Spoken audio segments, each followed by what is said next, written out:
নমস্কার, বিবেকতীর্থ থেকে এলাম।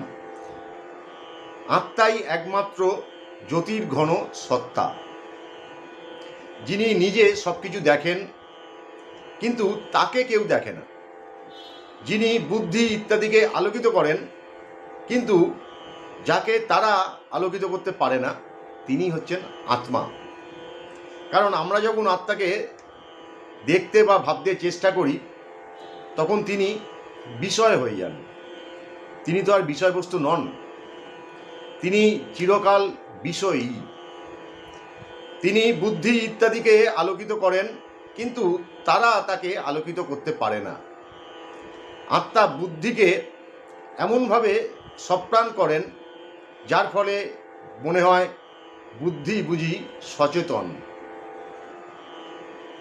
সাংখ্য ও বেদান্ত দর্শন বলে বুদ্ধি জড়বস্তু, আত্মার আলো পেয়ে সে সক্রিয় হয়। এক টুকরো কালো, এক টুকরো ঠান্ডা কালো কয়লার ভেতর আগুন প্রবেশ করলে যেমন তা তপ্ত হয়ে রক্তবর্ণ ধারণ করে, বুদ্ধিও যেন ঠিক তাই। লোহাকে আগুন থেকে সরিয়ে নিন, সে ঠান্ডা হোক, তখন দেখবেন সে আবার আগের অবস্থায় ফিরে গেছে। আগুনই তাকে প্রদীপ্ত করেছিল। সেরকম দেহ মনোতত্ত্বের কোনো দীপ্তি নেই, অথচ অভিজ্ঞতায় তারা উজ্জ্বল, জ্যোতির্ময়। এটা কেন হয়? তার কারণ আত্মা, যাকে সকল জ্যোতির জ্যোতি বলা হয়, তিনি দেহ মন তন্ত্রের উপর তার দ্যুতি বিচ্ছুরণ করেন।